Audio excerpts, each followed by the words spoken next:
if I ever tell you that I'll never lie to you, well, that's a lie as well. Because if I say this one's going to be a short one, well, that's what she said. Michael Bolton. Thanks, Josh. It's Michael Bolton here, and it's time for another episode of the Locked On Fantasy Basketball Podcast. Let's get to it. Let's get to it, indeed. You are Locked On Fantasy, your daily NBA fantasy podcast. Part of the Locked On Podcast Network, your team every day. Hello and welcome to the Locked On Fantasy Basketball Podcast brought to you by Basketball Monster. My name is Josh Lloyd, and for $1, name a woman. I'm also the lead fantasy analyst at basketballmonster.com, and you can find me on Twitter as always at redrock_bball, on TikTok at redrock_bball, and on Instagram at Locked On Fantasy Basketball. Today's episode is brought to you by Game Time. Download the Game Time app, use the code LOCKEDONNBA, create an account as well, and you get $20 off your first purchase. Also, go to lockedondaily.com, newsletters, favorite team, it's all there. What else is there? Your thumb, I'm hoping, banging this video. Double banging, in fact, audio and video, leaving comments. This is going to be a long one because 15 games are on, 30 teams. I'll try and cover as many things as possible. In fact, you know what I'll do? I'll probably will cover all of them unless there's some random player that I forget to talk about. So I do apologize for that in advance. Tomorrow, no games on, but what we will have is the first buy low, sell high show of the year. And I'm going to call it buy low, sell high, but it's also not going to be a buy low, sell high. I think you know what I mean. Because all that stuff is very individualized, but we're going to talk about trades and players slumping and all that sort of stuff. We'll also have a preview of Wednesday's games tomorrow. But let's marinate in this big boy of a game day, which I hate. Hate 15 games on. It's dumb. I know there's staggered times. That's great. The staggered times, well, I think people go, well, that's great. They're staggered it. What does that mean? I can watch 15 minutes of one game, then 15 minutes of the next, then 15 minutes of the next, then 15 minutes of the next, and 15 minutes of the next. What am I doing that for? Anyway, do you care? Probably not.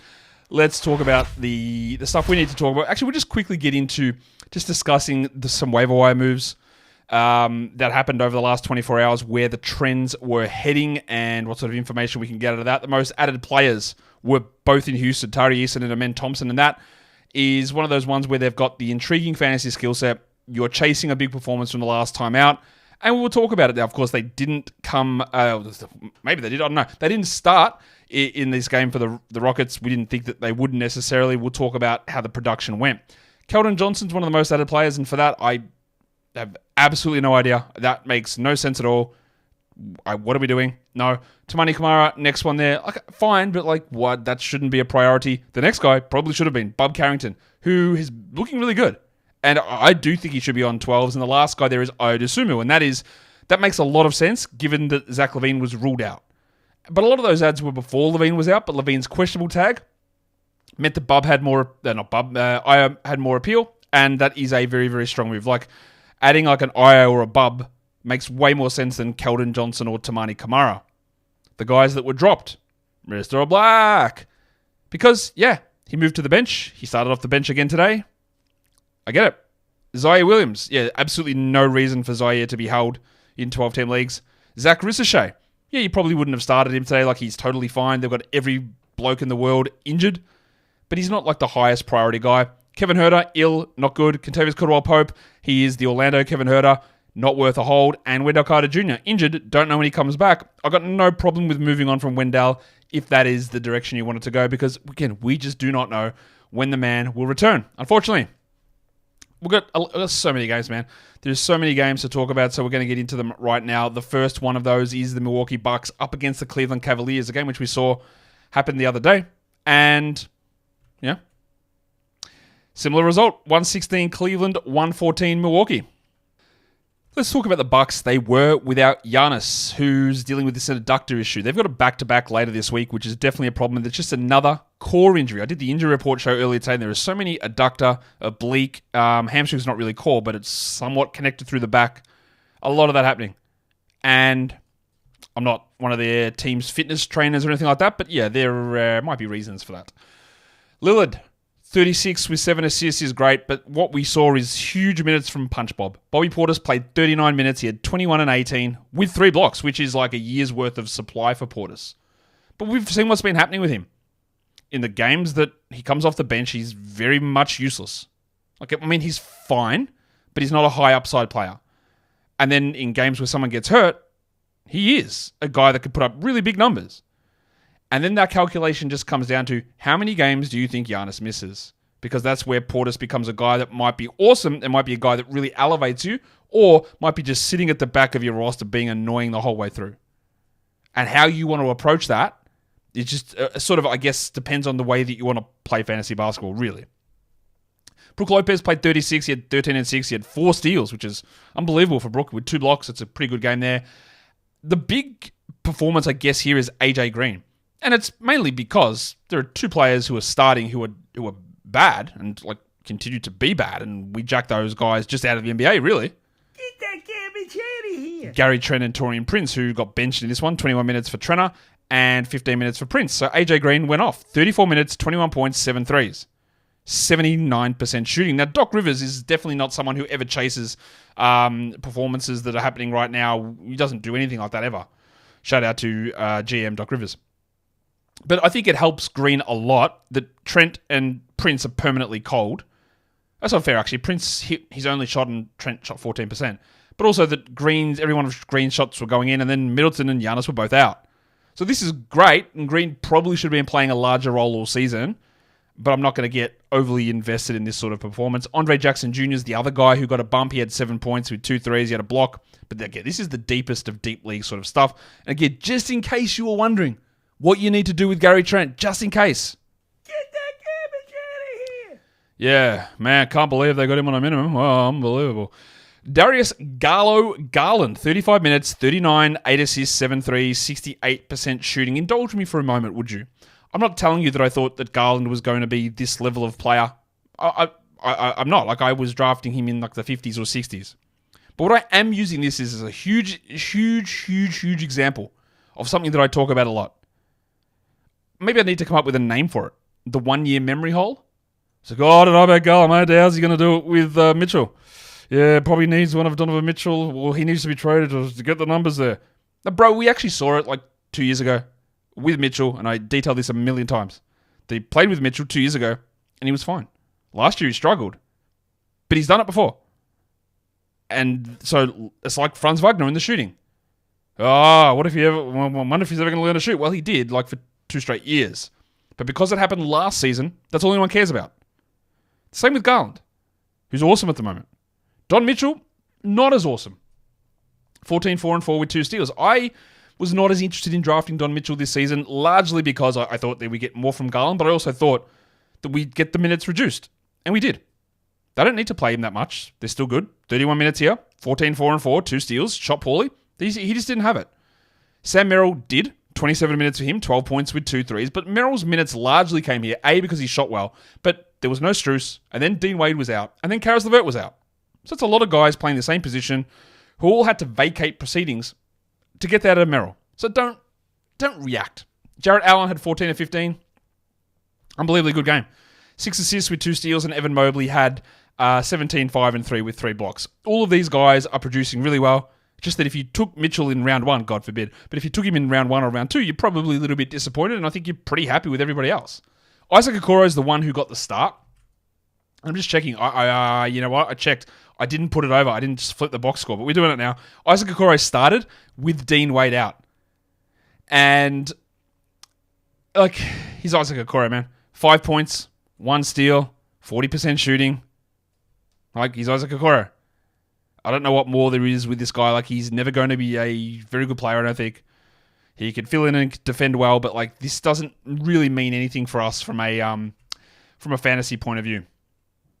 If you've got the ability to count, you will know that is 1 game down, and that means there are 14 to go. And we'll come back to talk about those in a sec. But today's episode is brought to you by Built. Built, right? Not the other one. Not the other one. I know what you're thinking, but if you're renting, you might be feeling like you're stuck in a loop of rent payments, watching your money vanish into thin air.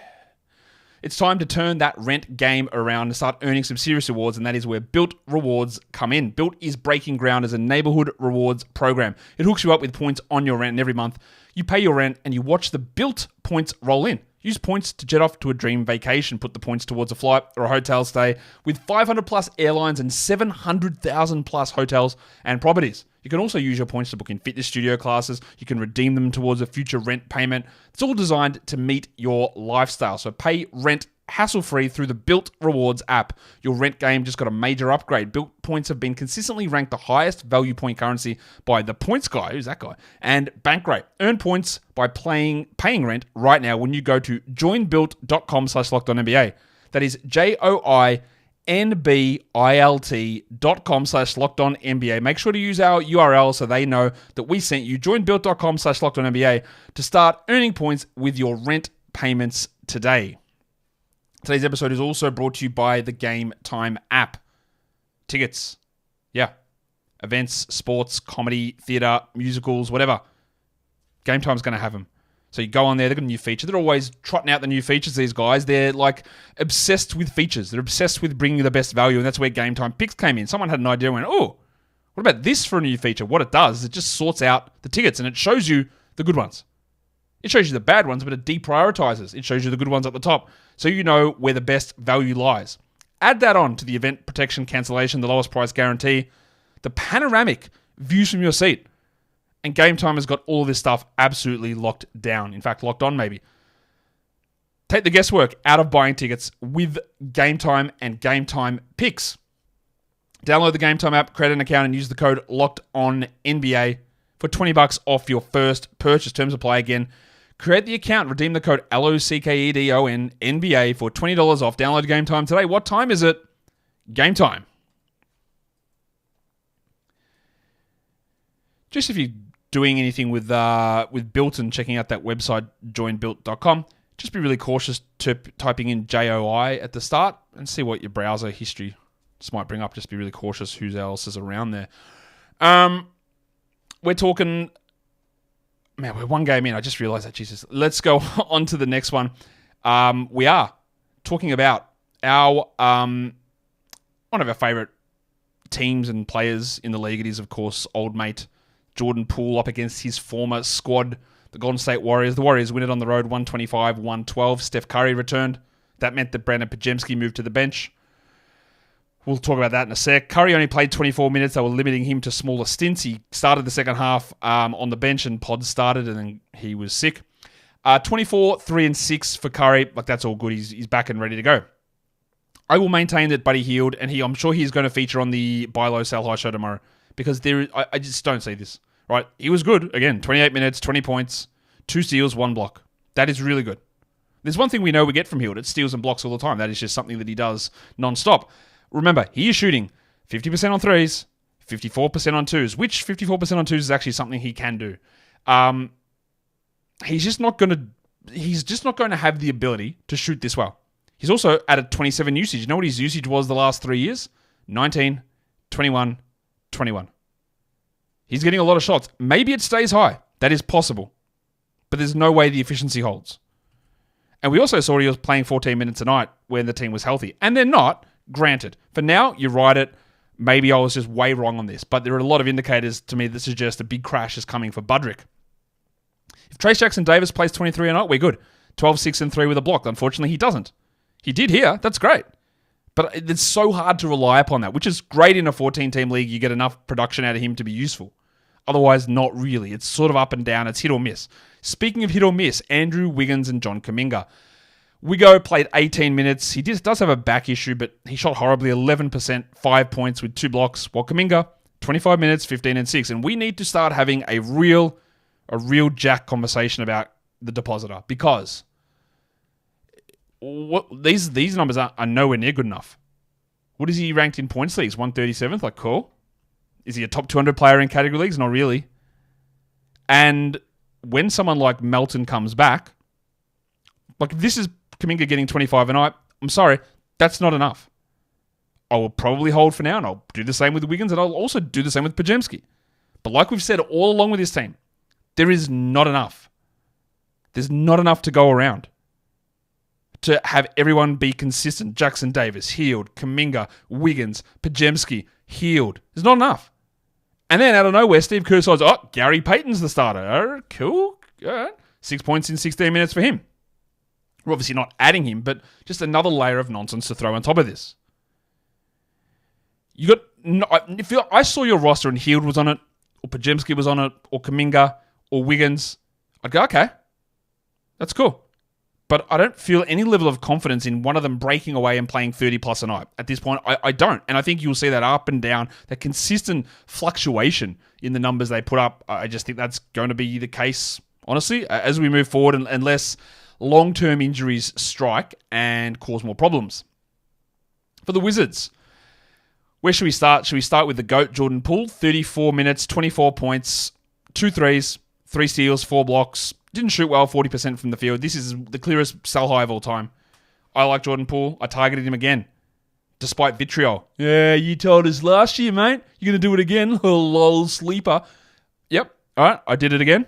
I would go for him in the 60s or 50s of drafts at times, no problem. But there's no way that he's continuing to block shots or get steals at this level. And the three-point shooting is going to fall.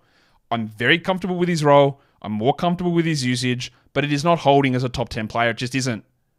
Could he be a top 50 guy? Yeah, that is basically what I thought he would be last season, around that top 40 mark. He can do it again. But you just need to see, there's also uncertainty, right? Like he could go on some of the coldest streaks you've ever seen.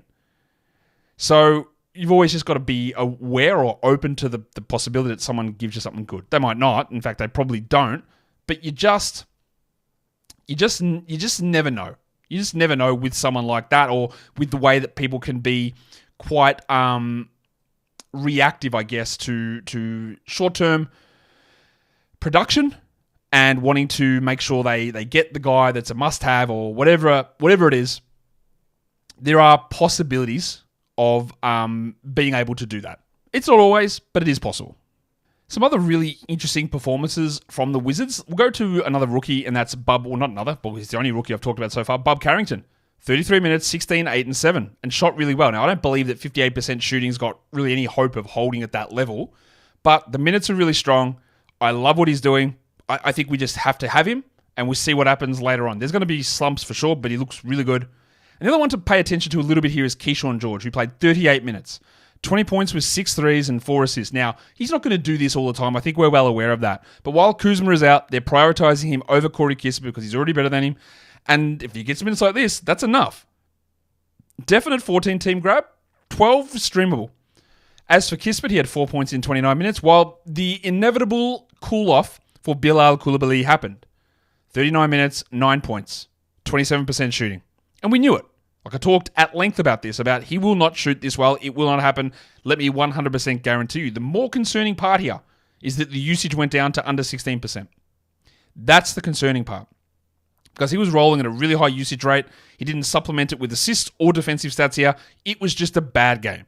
Now, Bilal does need to be rostered. But there were a number, that's not the right word. I'll say a number or a numerous things. Can I just try that again? Yeah. There were numerous things about Bilal's game that didn't seem that it could hold at that level. Now, you're seeing the extreme side of this. The inertia pushing it past the midpoint. Hold, but understand where we're at.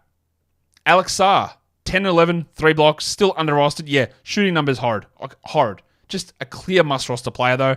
And Valanciunas, he was only getting 21 minutes. But what's this here? 12 rebounds and 7 assists in 21 minutes? They are insane rate numbers. 7 assists from Valanciunas is a crazy number. The minutes are not enticing. They're hard to feel good about long-term. But, yeah, the production's great. Like, just hold for now, and then if things start to change, and we reassess.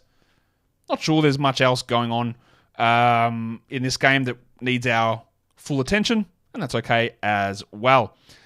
The next game was the Lakers. As I try and figure this out. Yeah, the Lakers and the Detroit Pistons. The Pistons get a win. The Lakers' early JJ Redick shine has worn off. They've lost a few in a row here, and they go down to the powerful Pistons, 115-103. LeBron played 40 minutes, 20 and 8 with 11 assists and 2 steals. So after a shaky-ish start, he's much better at the moment. But Anthony Davis, 37, 9 and 4. That's great. We love that. 79 from the line on 14 attempts is all right. He didn't have any defensive stats, but the problem is that he hurt his ankle. Now, he played through it, and he said something that he heard in the offseason, and then heard it again now. And then another one of these things where, like I talked about earlier with Franz Wagner and he's shooting, or Darius Garland being able to do it with Donovan Mitchell. Like, there were people who were like, oh, it looks like Davis is over the injury problems now. It's not really how injuries work at all. And I wasn't suggesting when I made comments and posted graphics about this saying that Davis is going to get hurt. I never said that. It's more that you can't think that injuries aren't a thing that gets solved or healed. Anyone can get hurt at any point. Hopefully it's nothing. I think it's nothing. But what you're going to get now is 3 months of questionable tag. So yeah, there you go. Turns out Rui Hachimura remains Rui Hachimura. He had 8 points in 35 minutes. He hit 2 threes. He took 6 shots. I was for 4 or 5 years saying that he is not good. He had a 4-game run at the start of the year where they were pumping a lot of minutes into him. He looked improved, but maybe he is just still not good. Get that garbage out of here. And before you run to your keyboard, yes, I know he's an NBA player, so inherently he is a very, very, very, very, very good NBA player. And I know it might hurt your feelings if I say that someone is not very good. It is all relative, yeah? It's all relative. Clear that up? I'll say that once a week, probably. Dalton Connect is still rostered in far too many 12-team leagues. What are you doing? No, 5 points, 9 minutes, get him out of here. Well, D'Angelo Russell couldn't hit anything. I was big on Russell early in the draft process and then was like, I think they might be going into Reeves here. And I didn't probably pull back enough on D'Lo, but I got him in a couple of early draft teams and none of my late ones. 11 points, 8 assists. The 8 assists are nice. The minutes are fine, but he can't hit any shots at the moment because the guy actually, those two things are unrelated. But I wanted to transition and it didn't work. Austin Reeves was good here. 39 minutes, 17, 4 and 4, 2 steals. Reeves has been very strong so far this season. Not much else, I think, that's going on there on the Lakers side of the equation. So we'll move over to the victorious Detroit Pistons. Tom Gause's boys get the win. And there was no lineup change here for Detroit. Let's talk about the passport legend, Jalen Duren. If you don't know the lore of the passport legend, a quick Google search, Jalen Duren passport, I reckon will give you the answer. They had a game in France, and he forgot to take his passport, so he couldn't get on the plane. So there you go, had to meet his team up 2 days later, I think it was. Anyway, Duren, foul trouble. 11 and 14 steal and a block. The minutes remain low. This one was foul issues, but there's been others where he's just been bad, and Isaiah Stewart's been good. He remains solid. He remains a hold. He doesn't, to me, look like a breakout player. As for Alf Stewart, he played 25 minutes. He had 8 and 9 with 2 blocks. He's actually moving into the stream territory, and that's interesting. Cade Cunningham, I wouldn't say that he was very good here. 41% shooting, bad from the line. A triple-double's fine. Shout out to Ray Felton, but it's not the arbiter of a good game. 17, 11, 11, like he was all right. Jaden Ivey was much better, and he obviously is a must-roster player. He looks completely different to what he was last season. Goes to show that when a coach is not trying to get fired, that maybe we get something good happening. Really strong, must roster. Same with Toby Harris, who only played 30 minutes here, but the thick Hogsman is thicking his way through. 15 and 7, triple one, just what I think the doctor ordered. The Malik Beasley, Tim Hardaway shuffle continues. This time it was Hardaway. 19 points with 4 threes, while Beasley had 7 with 1 and shot 20%.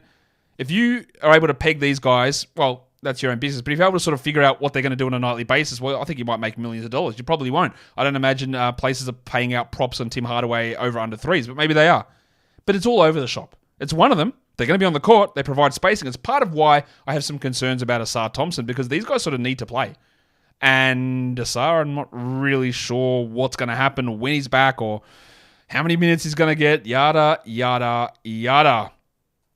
Today's episode is also brought to you by FanDuel Sportsbook. Get ready to tackle all of the NFL action with FanDuel, America's #1 sportsbook. Right now, new customers can punt $5 into a bet and get $150 in bonus bets if you win. The FanDuel Sportsbook app gives you everything that you need to place live bets on the NFL all in one place. So when you are intercepting some thoughts, you're seeing something happening in the moment, you're game planning to check out what you're going to do, you can open up that FanDuel app.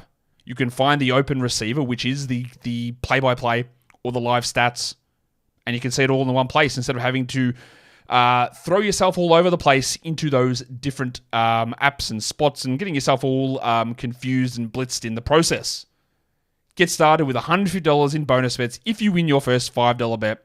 FanDuel.com. Never waste a hunch and make every moment more with FanDuel, an official sportsbook partner of the NFL. And don't forget to gamble responsibly. Today's episode is also brought to you by Hims. Erectile dysfunction doesn't have to be something embarrassing. But even if you are a little bit embarrassed about having to go to a doctor's surgery to get your medication, well, that's not the case anymore because Hims provides ED treatment to give you that little bit of a boost in the bedroom. You don't have to worry about your performance. With Hims, it is changing men's healthcare, providing you with access to affordable sexual health treatments from the comfort of your couch. Hims provides access to a range of doctor-trusted ED treatments like chewable hard mints and Viagra and Cialis, and they're generics for up to 95% cheaper. You answer a series of medical questions on the site, and a medical provider determines the right treatment option, and if prescribed, the medication ships directly to you in discreet packaging for free. So start your free online visit today at hims.com/locked on. That is HIMS.com/locked on for your personalized ED treatment options. Hims.com/locked on. The products mentioned are chewable compounded products which are not approved by or verified for safety or effectiveness by the FDA. Prescriptions require an online consultation with a healthcare provider who will determine if appropriate restrictions apply. See website for details and important safety information. Subscription required. Price varies based on product and subscription plan. Okay, so that is, I believe, 3 games down. We are motoring along, aren't we? Let's go on to the 4th game of the day. It is Boston up against the old Atlanta Hawks. The Celtics did make a change to their lineup. Jaylen Brown remained out, so Luke Kornet went to the bench, and it was Neemias Queta, the Pastel de Nata, who moved into the starting lineup. The Celtics win this one incredibly easily, 123-93. And let's start with Queta, who had 9 and 7 with a steal and a block, which is totally okay. I thought he didn't play very well. And I'm not suggesting that he's going to start every game here. In fact, I almost certainly won't. Right? A game that Brown is out, sorry. I think we're just going to continue to see a Kornet, a Queta, maybe even Tillman, who seems to be way out of favor. It's just going to be a lot of rotating stuff going on. Maybe even Sam Hauser moves in certain matchups. So I don't think we can look at this and go, well, Kornet was great and Queta was great here and blah, blah, blah. It's too much all over the place. If you hear one of them is starting, then you can stream in, and that's probably about it. Tatum was electric early in this game, cooled off, but they didn't need to do much more than this. 28, 6 and 9 with 6 threes and 2 steals, while maximum Derek White had 21, 6 and 6 with 2 steals and a block. And White has been awesome this season. He has clearly established himself well over Drew Holiday. Now, it does help that Porzingis and Brown are out. It's giving him that little bit of extra play, but yeah, he's awesome. Very, very clearly awesome. And Peyton Pritchard's also doing great stuff. 25 minutes for Peyton. 8, 3 and 4 with 3 threes. Shot well. He's going to fall away. I'm telling you, the shooting will not hold. But for now, there's enough here for us to use and continue to use. I'm not sure what we do with Drew Holiday because 16, 3 and 2 is probably enough. But again, low minutes. Not really doing much fantasy point-wise. It's everything under 22 fantasy points. The fantasy category stuff is like marginal. And I'm not really seeing where the upside is for what he's doing. He's okay, but yeah, I think we are moving towards Drew being a drop. They are going to be very cautious with him very clearly.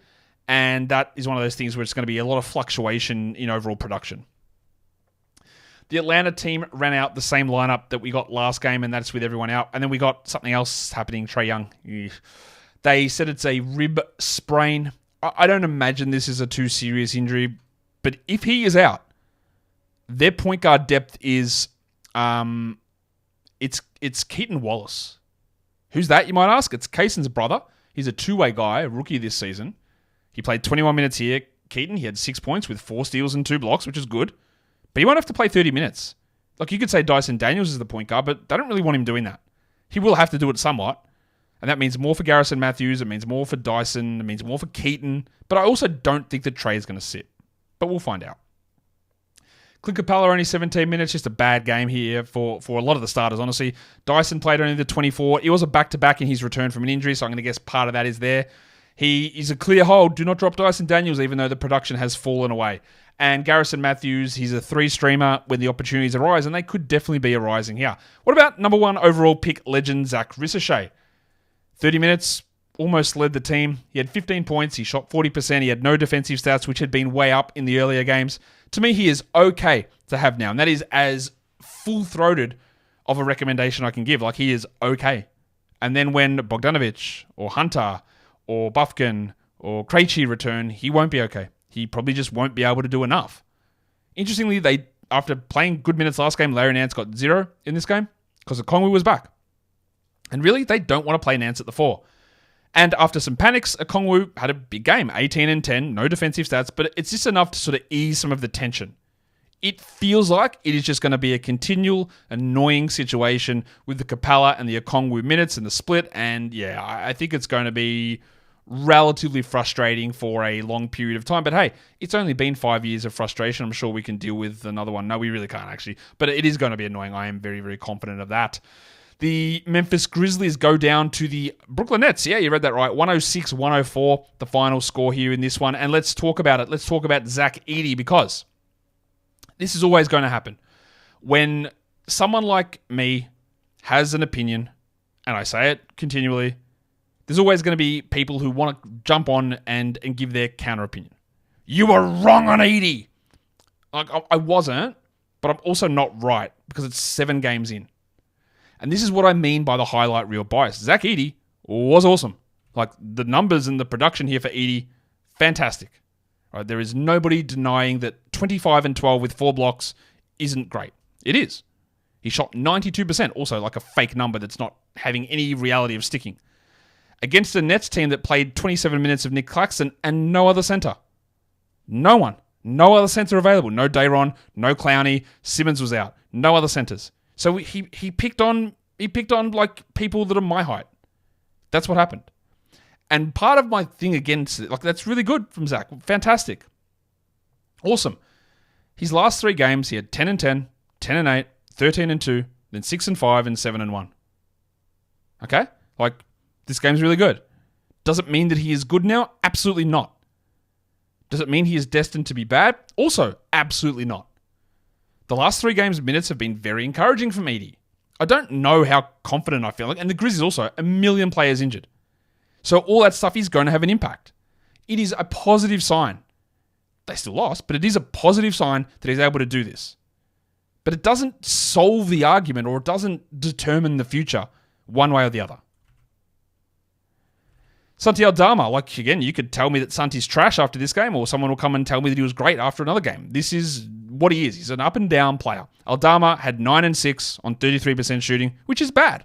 But while players are out, there's enough value there. And the same with Jalen Wells, who was also really bad. 6 points, 25%, 5 rebounds, not enough. But the minutes in the role remain there, so he's fine to keep streaming. More to 14s, but definitely an option in 12s. We got the big Scottie Pippen minute game, 14, 4, and 3. Which is, like, fine. Like, Pippen's been very good. But I don't think he's playing these minutes. If he's a 22-minute-a-night player, when players return, and I don't know whether that's true or not, or when that is happening, then I don't think he will be a hold then. But for now, yeah, do it. Sure. Ja Morant, 25, 5, and 9 is great. And Jaren was fine, 15 and 5 with 2 blocks. That's okay. It's nothing so exciting. And Jay Huff was big last game, and then he had 2 points in 8 minutes here. So there's a little bit of a Jay Huff moment for a period of time, but we just move on. Cam Thomas was bad. Again, 34 minutes, 13 points, 35% shooting, 6 assists, which is nice. He got to the line 1 time. There's a lot of talk about how good Cam Thomas is, and let me be the first, or maybe not the first, maybe you've heard it before. He's not. Like, he's not very good. He is fine. He is going to have an opportunity this season, Cam Thomas, to put up really strong numbers at times. But he's also not good. Okay, let's get that clear. He's not a good player. He's a good one-on-one tough shot maker. And it's a real struggle at the moment. He will be better. Do not drop him. But I made the change in the starting lineup. So this was a back-to-back. Simmons didn't play, but Claxton did. And Nicky played 27 minutes. He had 10 and 8. He had 2 steals and a block. The encouraging thing here is that he started. That's great. Let's keep that rolling. Finney Smith also put up a big game. 17, 6 and 3 with 5 threes. We know that we can't rely upon that. We know that he's probably not going to be playing starters minutes at the end of the season. And when Simmons returns, he's going to be hard to find this level of role. Still solid enough. Streamable guy. And then Dennis Schroeder, who's cooled down a lot since the hot start. Still good numbers, don't get me wrong. 20 and 2 with 6 assists and solid shooting, but the numbers were always going to level down, and they have. Cam Johnson's on a nice little hot streak, 20 points for him with 3 threes, 73%, which will also cool down. If Johnson's on your wire, you add him, and then if it gets bad, you move on later on. And Ziaire Williams is back to being Ziaire Williams, 2 points, 21 minutes. Maybe he's just bad. Intrigued by Jalen Wilson, though. 13, 6, and 4. We're not adding him. We're just watching it. And if we see a 28-minute role open up for Wilson every night by a Finney-Smith trade or another injury or something, then I get a little bit more intrigued in maybe what he's able to bring to us. Let's go on to the next one. It is Sacramento heading down to Miami, and they get the win by 1 point, 111-110, the final score. Kevin Huerter was out again, and this time it wasn't Doug McDermott, it was Keon Ellis, who played 29 minutes, was a plus 22. Now, he scored just 7 points. He took no shots. Well, that's not true. He took 6 of them, but like in comparison, no shots. And he got his 3 steals. But of course, this is with Kevin Huerter out. How do we trust the Michael Brown, the Huerter, Monk, Ellis scenario? Because last game, Malik Monk played 38 minutes. And this one, Malik Monk played 24 minutes and had 12 points.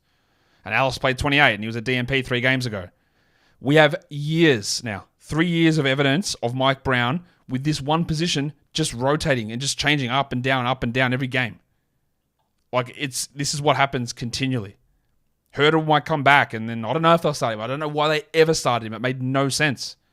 But that is what Mike Brown does. So if you want a steals guy, which is what Ellis is, go for it. But the minutes are not secure. Neither are Monk's. Neither are Huerter's.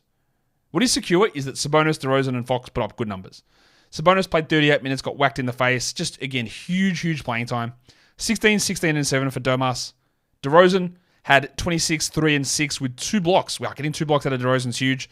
And De'Aaron Fox had 28, 6, and 5. And all of them shot over 50%. There feels like some regression coming for some of the shooting numbers from DeRozan and Fox in a pretty big way. Keegan Murray is just like chugging along, and this is, again, the expectation. How do you get enough shots when everyone else is taking them? He's fine. 14 and 6 is okay. It's okay. It's around the 100 mark, not the 60 mark. And that's okay. Malik Monk has said, like he's good. They paid him. Can they play in big minutes? I don't know. Sometimes they will. Sometimes they don't. And that becomes a frustrating scenario when you're trying to rely upon him on a game-by-game basis, which obviously you can't because the coach doesn't, and that is where we're at the mercy of what a coach does. The Miami side of things, no changes to their lineup, but some interesting rotation decisions. We'll start with Bam, who actually had 4 blocks, which is amazing from him. 16, 9, and 5, 3 steals, 4 blocks. Tyler Hero, 27, 6, and 3 is great. And Jim Butler had 27, 2, and 6 with 2 steals. We love all of that from General Saunders, but why can't Butler hit free throws anymore? Just quietly. I'm not sure what's going on there. Are we Westbrooking? 73% on 11 attempts. Rozier struggled a bit with no usage, 10, 5, and 4. I think some of Rozier's start to the season's been a little bit overblown. He's in about the right spot. And the other starter was Little Chungus, Nikola Jovic, who had 4 points in 12 minutes. There is no rationale for rostering him in 12s. Get that garbage out of here! And I thought that he'd taken some steps forward to improve, but maybe not. Jaime Jaquez was out of this one with gastroenteritis, and that meant that we got Pele Larson. Larson played 25 minutes. He had 13, 2, and 2 with 3 threes. It's intriguing because he played in this game over Josh Richardson. He played in this game over, who's the other guy that I completely forgot? Haywood Highsmith, and over Duncan Robinson. Now, the bench rotation is still a mess. There's 13 minutes, 14 for Robinson, 21 for Richardson, 13 for Burks, 7, 8 random minutes for Highsmith, and this is without Jaquez. And the Jaquez, Larson, Robinson, Richardson, Highsmith, Burks, even throw Jovic in there. It's a lot of nonsense, which means that Spoelstra is going to pull and push his levers and buttons, and we're going to have mixes and matches all over the place. There's always someone that can come in and semi-contribute at times, but we just don't want to really invest much here. Jaquez, I find it hard to look at him as an absolute must roster, just given all of the different options. If someone gets hurt, sure, let's do it. But again, that's where you have to make that decision at some point to go, can I actually hold this guy waiting for an injury? Because I'm just falling back and back and back, and I've got other injuries piling up, and this guy's sitting here as a luxury. And that's where you probably got to end up making a call on that at some point, at some point soon, depending on where you're at in your league and standings and all that sort of stuff, which is all very, very individualized. The next game is the Chicago Bulls. They did it, the Bulls. They're back. They lost to the winless Utah Jazz 135-126. And when we look at all of the numbers in this game, be very much aware that these are two of the worst defenses in the entire NBA, and teams have been putting up big numbers against both of them, and then they got to feast on each other. John Collins played 31 minutes here. 28 and 13 with 5 assists, 71%. That's awesome. I might end up being just way wrong on Collins, and I accept that. I could end up being completely wrong. It seemed like they were deprioritizing him, clearly. And then even the last game, he only played as a backup center. We must remember that Larry Markkinen is out. These are great numbers, though. And what about Keontae George? What I love about this from Keontae George, right, is that I'm not sitting here to tell you that I was right to hold him. I was. Because we don't have to bail on certain things, and we know that someone's not going to be a 25% shooter. But what I love about this from George, who had 33 points, 6 threes, 9 assists, a steal, and a block, is that he didn't shoot well. He still didn't shoot well. He shot 43%. Now, he got to the line 13 times, which is awesome and not repeatable. But this didn't come by shooting 70%. This came by being, that's a realistic target for an average field goal percentage for him. That is a realistic target. And that's what we got. Now, 39 minutes is not going to hold. He's not going to do that every game. He's not going to get 13 free throw attempts. But the thing that made me tell you that I think you should hold is that A, he would play the most minutes every night, and B, his usage would be high. And it still is. And it's still going to be. And if you drafted him, you knew there was bad field goal percentage. And no one is a 27% shooter. So we're back. We're good. We're all right with Keontae now, I think. Surely, yeah? Yeah? We should be okay. Kessler played 32 minutes, 12 and 16 with 4 blocks. Colin Sexton played 34 minutes, 24, 2 and 5, a steal and a block. That's with Clarkson out. It's with Markkinen out. They also, last game, didn't want to use him either. So it is hard to fully grasp what they're doing every game. Sexton's fine. You can hold him. I also don't think that's going to be the case all season because it continues to be a frustrating scenario. Filipowski started. He had 7, 5, and 2. He only played 17 minutes. I think his girlfriend told him he had to stop playing. I'm not sure. Not the greatest game from him. He's fine, but we're obviously not doing much there. And it was a better game from Cody Williams. Happens when you play the Bulls, 11, 5, and 4. But that is a deep league situation only. Williams is going to start nearly all year, I would say. And he might move into 12-team value at some point. But we are a long way away from that. Shout out to my man, John Juzhang. On the Bulls side of the equation, well, that is, I say it's disappointing, but it's honestly good because they shouldn't be winning games. They are bad and they should be tanking for lottery position, but whatever. They lose without Zach LaVine, who is dealing with a groin issue. I would think there's a risk of him missing more time here. So what happened is not unpredictable because Ayo played 35 minutes. And when Ayo gets more minutes, there's real fantasy value. But again, 2 players are out, Lonzo and Zach. They might be out long term. I don't know. But Dosunmu had been nothing and then was great here.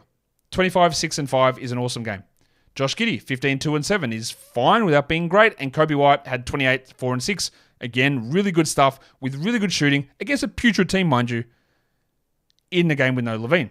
Vooch continues to play really well, 23, 10, and 6. He also added 3 blocks. Okay, maybe he's good. Also, I'm not wrong on Vooch yet. I'm also not right.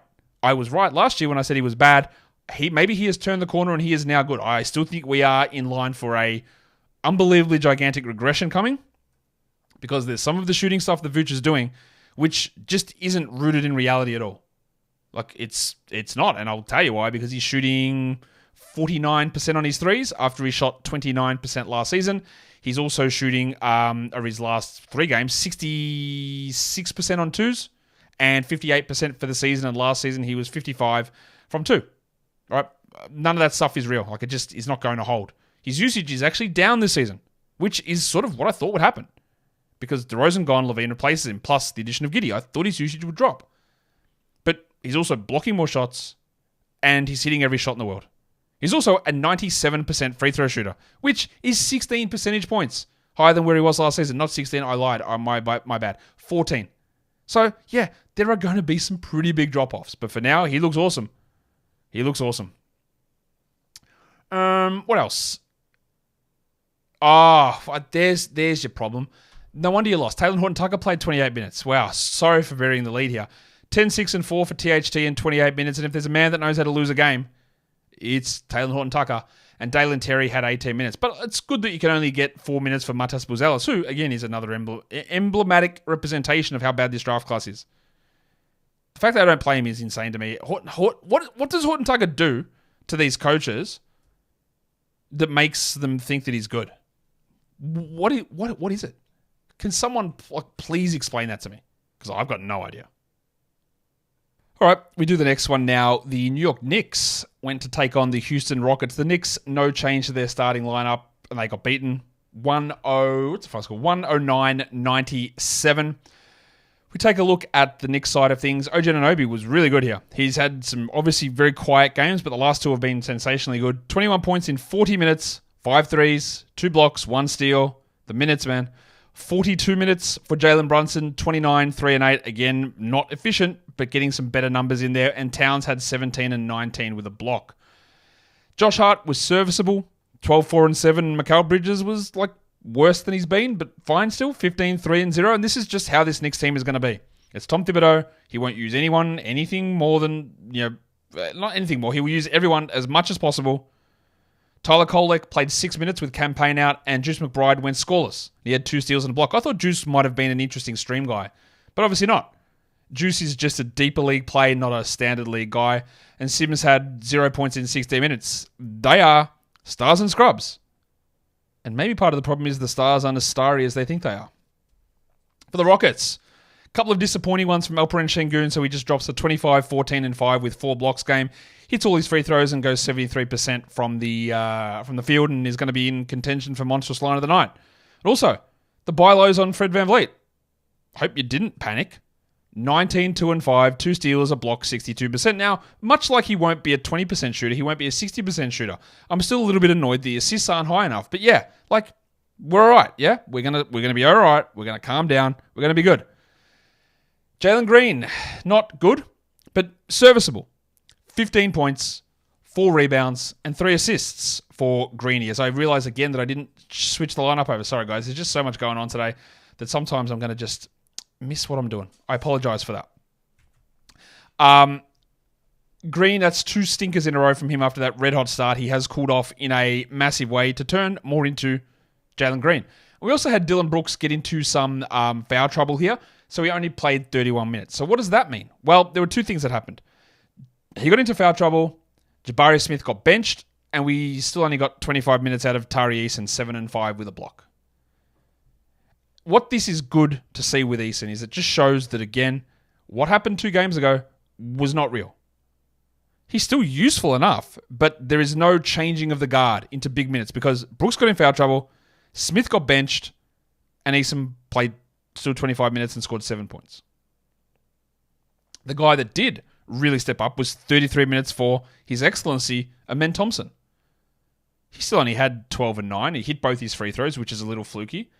I think Eason and Amen are totally okay to have on your roster. But last game was not this gigantic turning point.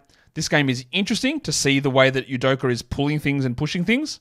And he did it again by benching Jabari, who's the one who played over Şengün last game.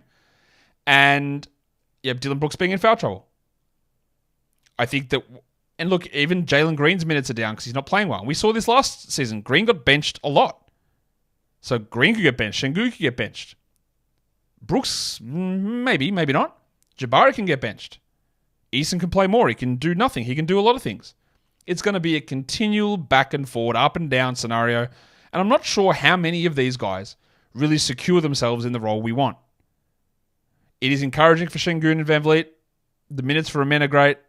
Again, still no guarantee that it holds, but it was good to see. It was good to see that nonetheless. Now, we've got another game to talk about because there's just a lot of them, and this one is the Charlotte Hornets and the Minnesota Timberwolves, and we actually had Taj Gibson dusted off to start with no Mark Williams and no Nick Richards. It wasn't Grant Williams who started, it was Taj Gibson. He had 5 points in 16 minutes, and obviously we don't do anything with that. Grant still played, but only 22 minutes. If Grant gets 30, that's a 12-team option. Not must, option. But these minutes are garbage, clearly. Trey Mann only played 21 here. It is hard to fully judge this game considering how much of a blowout it was. LaMelo played 25 minutes. But 10, 4, and 6 for Mann is enough for me to continue to hold. LaMelo, 19, 2, and 2, not a good game. Brandon Miller was questionable heading in, played 21 minutes and had 10, 2, and 1, so his last game was awesome. This one, not so much. That's okay. While the guy we're really wanting to do something is Miles Bridges, and he can't. He might somehow, at age 26, is he washed? Something is just way off with him. I'm not dropping Miles Bridges, but we're going to have to have that conversation soon because he's really struggling. Not much else really going on here. We had 26 useless minutes out of Josh Green. TJ Slan had 5 points on 20% shooting. Just a bad night overall. Holding man, holding Bridges. Don't really do anything with Grant Williams and definitely don't do anything with Taj Gibson. On the Minnesota Timberwolves side of the equation, Rudy Gobert was questionable heading into this game, but played. But it was a blowout, so he didn't need to play very much. Gobert just 30 minutes, 8 and 8. What we did get is finally a strong Dante DiVincenzo game. The big Ragu played 28 minutes. He had 14, 5 and 3 with 2 steals and 2 blocks. He was a huge plus 33. Him and Naz Reid, part of the big reason why they were able to cook this Charlotte team. And Reid had 25 and 9 with 5 threes in 26 minutes. Really good stuff from both of those players. It is always hard coming off the bench to produce consistency, but this was a huge game. And Edwards continues to be like, I'm so sorry, like mid. Like this is mid. If you took this man at 8, like you're just as disappointed as you are in Tyrese Haliburton, I'm guessing. 21 and 5 is fine, but it's really not massively different to last season. Conley, 11, 5 and 4, like it's just enough. It's just enough. I think still in shallows we drop. In 12s, it's borderline, while Randall had 13, 4 and 4, and McDaniels 9 and 3 with 2 blocks. But again, this was a massive blowout. So it's hard to draw your sweeping conclusions, I think, overall from the game. The next game also was, I say a little bit of a blowout, but it was a significant blowout. We're talking about the Oklahoma City Thunder and the Orlando Magic. The Magic did get back, Goga Bitadze, the Dart. He started instead of Mo Wagner in this game. Or instead of Wendell Carter, my bad. Goga Bitadze had 27 minutes in his first game of the season, 11 and 9, steal, block, add him. Like, if that's what's happening, just add him, right? Until Wendell comes back, we just go with Goga. Mo Wagner was fine, 9 and 7, 2 steals and a block. Is that enough to hold? I don't know. I don't think so. I'm definitely not adding Tristan Da Silva, who had 9 points. He did play 33 minutes, so that's encouraging, but he shot 33%. I just don't think his overall game is good enough. I think his shooting is going to be streaky, and I don't think that's someone I want to fully get involved with. Franz Wagner, another solid game. 22, 4 and 2 is good, while Jalen Suggs continues to impress, 19, 6 and 6. And finally, we got something out of KCP now. It's not the points, obviously, but he did have 4 steals, and he is only a streamer KCP and definitely not a 12-team league guy. What about Mr. Black, who played 21 minutes for 3 points with 2 steals? Well, you know what, Mr. Black? How about you meet Mr. Jack? Get that garbage out of here! Yeah, maybe my initial read on him is that he is bad and that he continues to be bad. Maybe that was correct. Not taking away that he looked really good in those first few games, but this is the same nonsense I saw last season. John Isaac, at least he played on the back-to-back, but 11 minutes, 4 points. It's almost in a head-to-head format. I don't know how you can hold him. Get that garbage out of here! And the fall-off in Cole Anthony in this organization and in his coach's eyes is remarkable to me. I don't know how you can tell me that Cole Anthony is currently a worse player than Anthony Black. I don't get it. But he's out of the rotation. Played garbage time only. Yeah. The Magic, who were awesome last season, lost Paolo, and everything has just crumbled completely. Which, yeah, it's hard when you lose a really, really good player, your best player, but like it shouldn't be that extreme, I don't think. The Thunder side of things, they made their obligatory shooting guard swap. Cason Wallace in this one for Aaron Wiggins. The Bronco, Jalen Williams, 3 steals, shot well, 23 points, great game. Looks very reminiscent of a lot of the games he had last year. Shea, 21, 6 and 9. Defense has just disappeared for him. He had 1 steal, but he was rolling with the most insane defensive stats, and they've just gone. He's not bad, but they have disappeared. While Aaron Wiggins had 11 and 5 with 3 steals, and Chet only played 22 minutes. Chet's a little bit fatigued at the moment, according to Mark Dagnott. 14 and 9 with 2 blocks, and there were a lot of very early celebrations on picking Chet and that he's better than Wemby and all this sort of stuff, whereas there's some stuff that just needed to settle in, and it settled in, and I still don't think he's going to be a first-round player. He's obviously going to do more than this, though. We're officially there, guys. Alex Caruso. Get that garbage out of here! I thought he'd play 27 minutes a night and be a comfortable top 100 player. Not happening. 3 points, 5 assists, 21 minutes, see ya. While Cason Wallace didn't get a steal, but he did get a block. He's a stream option for deeper formats. And old mate Lou Dort had 2 steals, he had 2 threes, he had 6 points. He's an interesting streamer who continues to be not as rostered as perhaps he should be. And again, like I said the other day, I am not a Lou Dort fan whatsoever, but I think at times he gets a little bit slept on. The next game, the Portland Trailblazers take care of things against the New Orleans Pelicans, 118-100. Portland trotting out the same lineup here in this one. First thing we want to do is check Scoot's minutes, 25 minutes, 5 points. Oh no. If that's what they're doing, and that's before Sharp comes back, you know what time it is? Get that garbage out of here. Yeah, this is like, it doesn't make a lot of sense to me. Scoot might not be playing well. That's okay to have that idea, but like, why do I need 12 minutes of Delano Banton? I know he scored 20 points, but come on. He wasn't even a part of your rotation. He shot 89%. Surely you want to see what Scoot can do? Or have you just made up your mind? I don't get it. You can obviously hold Scoot if you want, but the trend is the wrong direction. Ayton had 19 and 13, cool, while Simons had 24, 1 and 4. These are all like just solid numbers. Jeremy Grant also brought the defense again, and it was a solid 36 minutes from Tamani Kamara. Good for them. They got a victory. 16, 6 and 4, a steal on the block for Tamani. More of a 14-teamer than a 12-teamer, but that's really solid. But what we did get was Robert Williams, available, ready to go. Let's check the rotation, and he played 0 minutes. Okay. So DMP CD for Rob Williams. That doesn't help anybody. So I don't know what to make of that. It was bigger minutes for Klingon in this game, 16 of them. He had 3 blocks. What he is a Sunday specialist. Man, I'm losing blocks. Can someone maybe get me 3? That's what he is. So we'll see what the story is with Rob Williams, whether he plays in the next one or what it is. But like, I don't think we're rostering Rob. We're not rostering Klingon. It's just too hard to get enough minutes there. And it was another shockingly stinking game from Denny Avdia. 7 points, 21 minutes, no steals, no blocks, no threes. I don't think that we're dropping him, but it's getting close. Always remember, I come from a position that says, I don't think he's very good. I think he parlayed 6 weeks worth of good production at the end of last season on a tanking Wizards team to convince everyone he's an awesome player. And I don't think he is. But I'm not dropping him just yet. That is, the downturn in production here is somewhat troubling though. Somewhat troubling. The other side of the equation is troubling also because it's the Pelicans and everybody is out. Not only was CJ McCollum and DeJounte Murray and Trey Murphy and Herb Jones out, but Jordan Hawkins was out and Zion Williamson was out. You can't be expected to win. What you can be expected to do is go, wow, well, look at BJ Boston. I love to see a good BJ Boston performance like this. 20 points in 37 minutes, 4 assists, 2 steals and a block. I actually think this guy can play. He's a two-way guy though, and I don't know if there's any sort of update whatsoever on the statuses of Zion or Hawkins. I would suggest though that Boston can at least stick in the rotation somewhat. Interesting performance.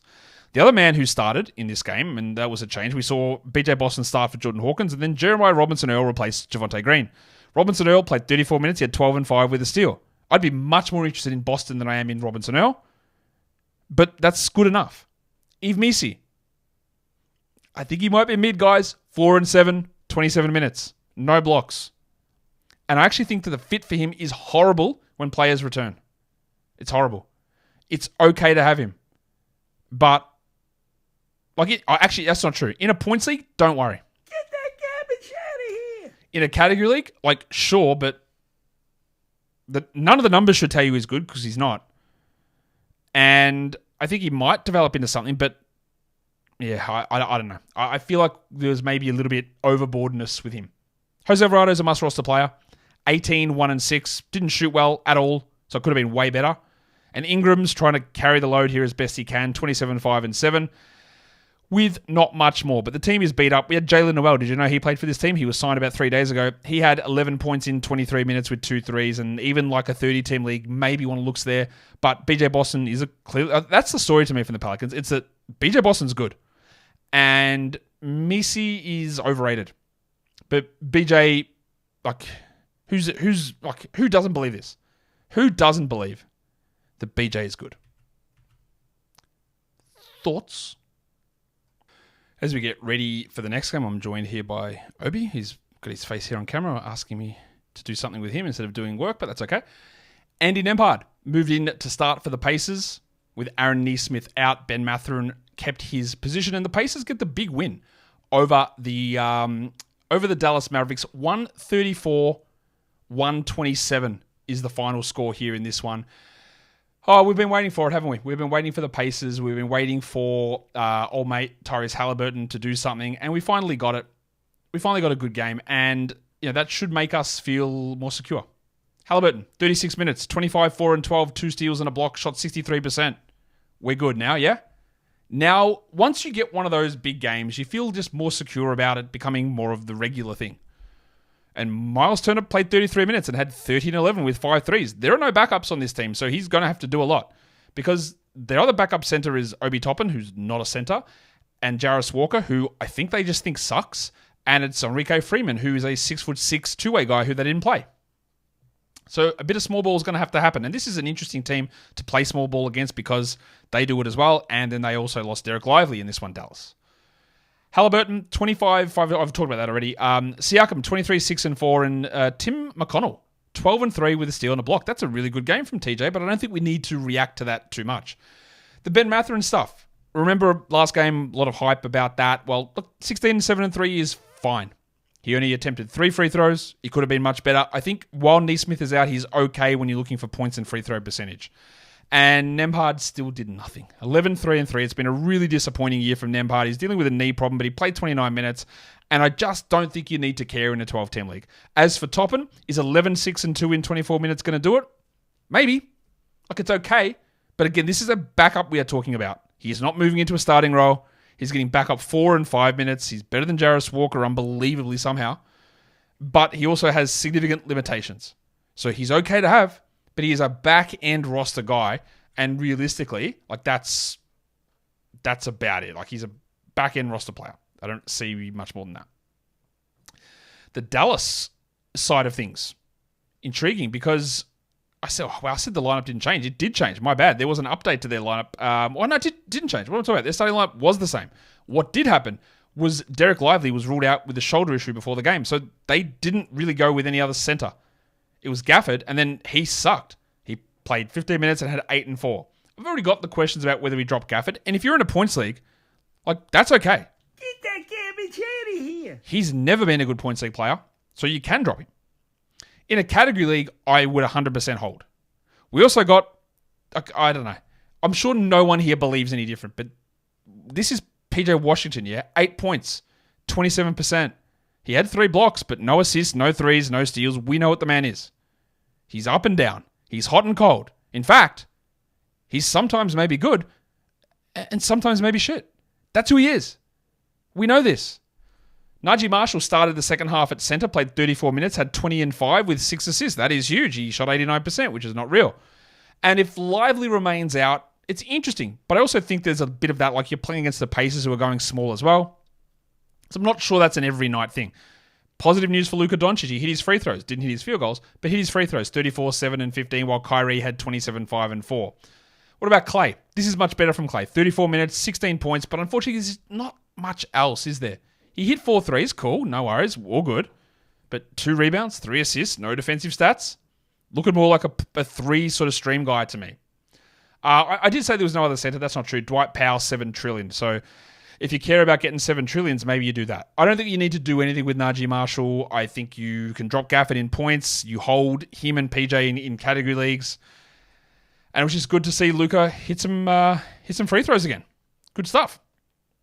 Let's go on to the next game, the Toronto Raptors and the Denver Nuggets. The Nuggets, again, squeak out against the Raptors, 121-119, the final score. The Raptors, the same lineup. Scotty Barnes is avoiding surgery, so that's good news on his face, and he's going to be reevaluated in 2 weeks. Still no Emmanuel Quickley, still no Kelly Olynyk, still no Bruce Brown. The big fella, grade A Dick, 36 minutes, 26 points, 5 assists, 3 steals, and 2 blocks. This is an unbelievably high, sell high scenario. It's not going to work in most cases, but there are going to be people who go, well, why wouldn't they continue to do this? But there's just 2 big things. Quickley and Barnes are the 2 big ones. When they come back, he's just not going to get these shots. He led the team with 20 shot attempts. He's not going to get defensive stats like this. Yeah, for now, like he is cooking. But the first couple of games of the season, he really struggled. He's on an absolute cook roll at the moment, old mate Dick. But this level won't hold. It's great. We love what we're getting from Dick at the moment. but there's just no way Dick shoots this well or does all these other things or gets those minutes or those shot attempts every single game. Pirtle, another big minute game, 24 and 10 with 3 steals and a block, while Davion Mitchell also put up good numbers. It's also becoming a thing that maybe you can put up numbers against the Nuggets. 13, 3 and 8 for Mitchell, who's a stream guy while Quickly is out for assists, and Abaji was solid. Not his best, not his worst. 15, 5 and 4 with 2 steals and continues to play really quite well, O'Shea. And while players are out, I don't mind him. John Mobo did nothing. 4 points, 21 minutes. He is a droppable player. He's a stash for later in the season, but he's droppable now, I would say. Get that garbage out of here. And finally, we got an inefficient Rowan Barrett game. Now, unbelievably, he hit his free throws. He just couldn't hit his field goals. 18, 7 and 9, but he had been really quite strong, Barrett, before today's game, so I wouldn't worry too much about it.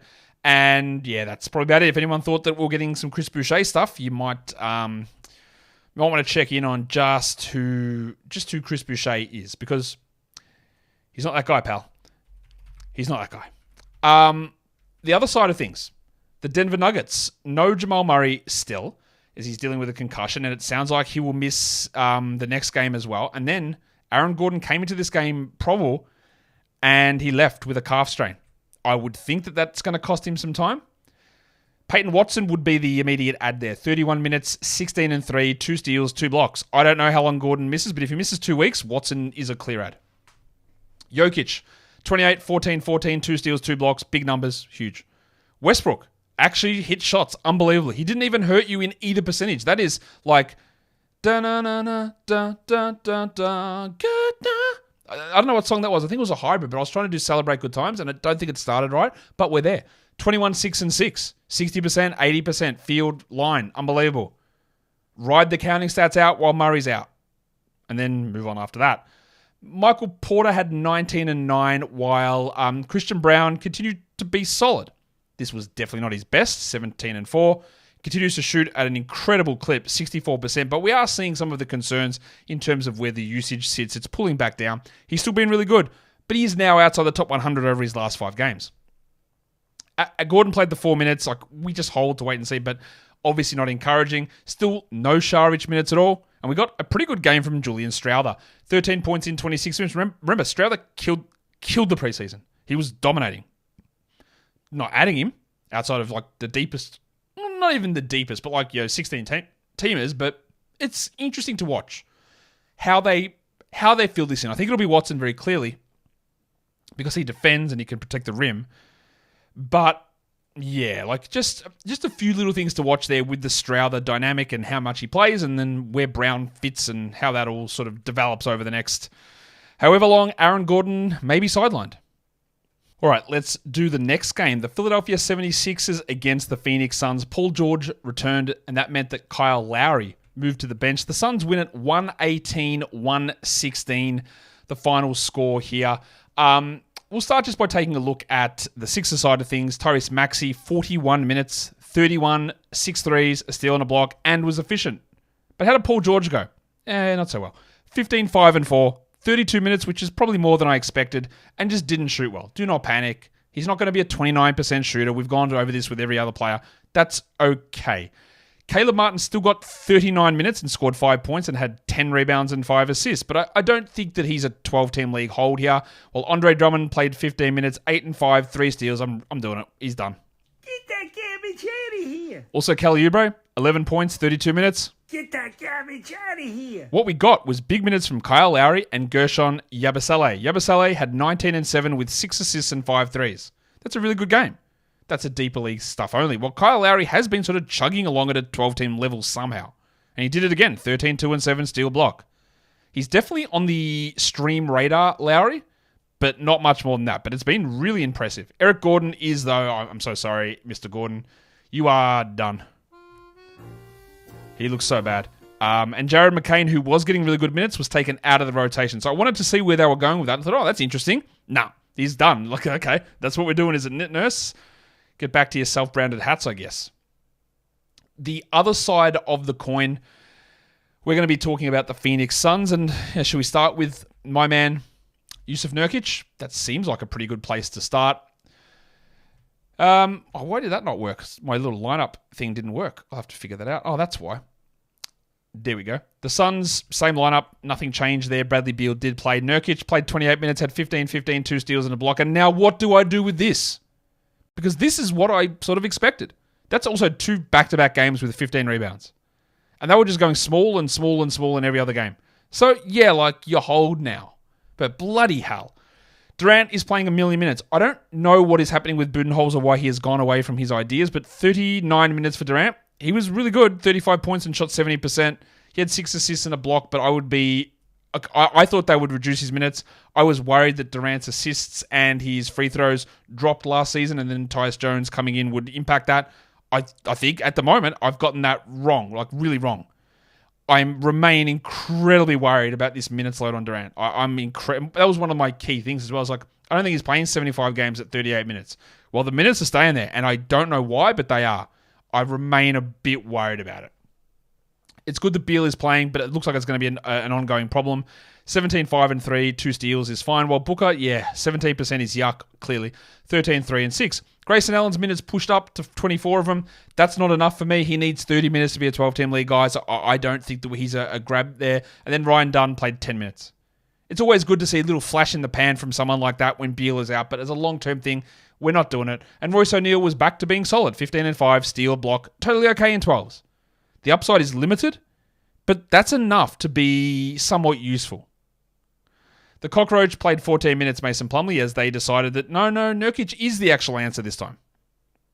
All right, let's do the final game of the day. The Clippers and the Spurs. 113 the Clippers, 104 San Antonio. Let's start with the bust of the century, Victor Wembanyama, who played 34 minutes, had 24 and 13, 3 steals, 9 blocks, 9 blocks, and only shot 41% from the field, and he is now the 3rd-ranked player for the season. Yeah. All right. So, yeah, we're all good there. Chris Paul played 33 minutes. He had 14, 6, and 10 with 2 steals, but there was an injury in this one. Jeremy Sohan had a thumb injury in the first half and left. That meant that Steph Castle started the second half, and we don't care. We don't add Castle outside of deeper formats. He had 11 and 4 in 20 minutes. What we do now get interested in is Julian Champagnie. Bubbles played 38 minutes. He had 21, 5, and 2 with 5 threes. Remembering, though, it does take Vassell and now Sohan and Jones being out for Champagnie to be a rock-solid 12-team league player, and those guys will filter back. And Sohan might not miss any time. I just don't know at this point. But Champagnie would be the interesting guy there. The pencil, Harrison Barnes. Barnesy!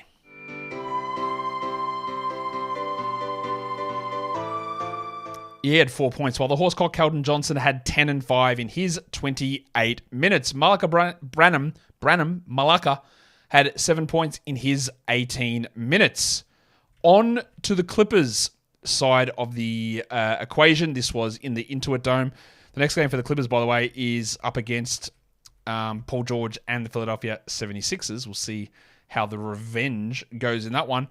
But they get the victory, of course, here, 113-104. No starting lineup change for them either. Harden still, not still. He's been awesome, clearly. And he shot the ball well. He just didn't take many shots. 17, 8, and 4 with 1 steal and 3 blocks. Amir Coffey was really the one to pop off here for the Clippers. The Farmers Union had 21 and 6 with 5 threes and 2 steals. He played 26 minutes. I don't think we need to get too excited there, but Derek Jones Jr. was dealing with a shoulder issue, and Terrence Mann was dealing with being Terrence Mann. So we got more Coffey minutes. That's a deeper league cut, but we don't need to worry about it in most spots. Zubats had 17 and 13. He didn't shoot well, but his free throws, old Bizarro day for Zubats. And Chris Dunn didn't have any steals, but he had 2 blocks. So he had 11 points overall. Just a weird game with a lot of these box score contributors.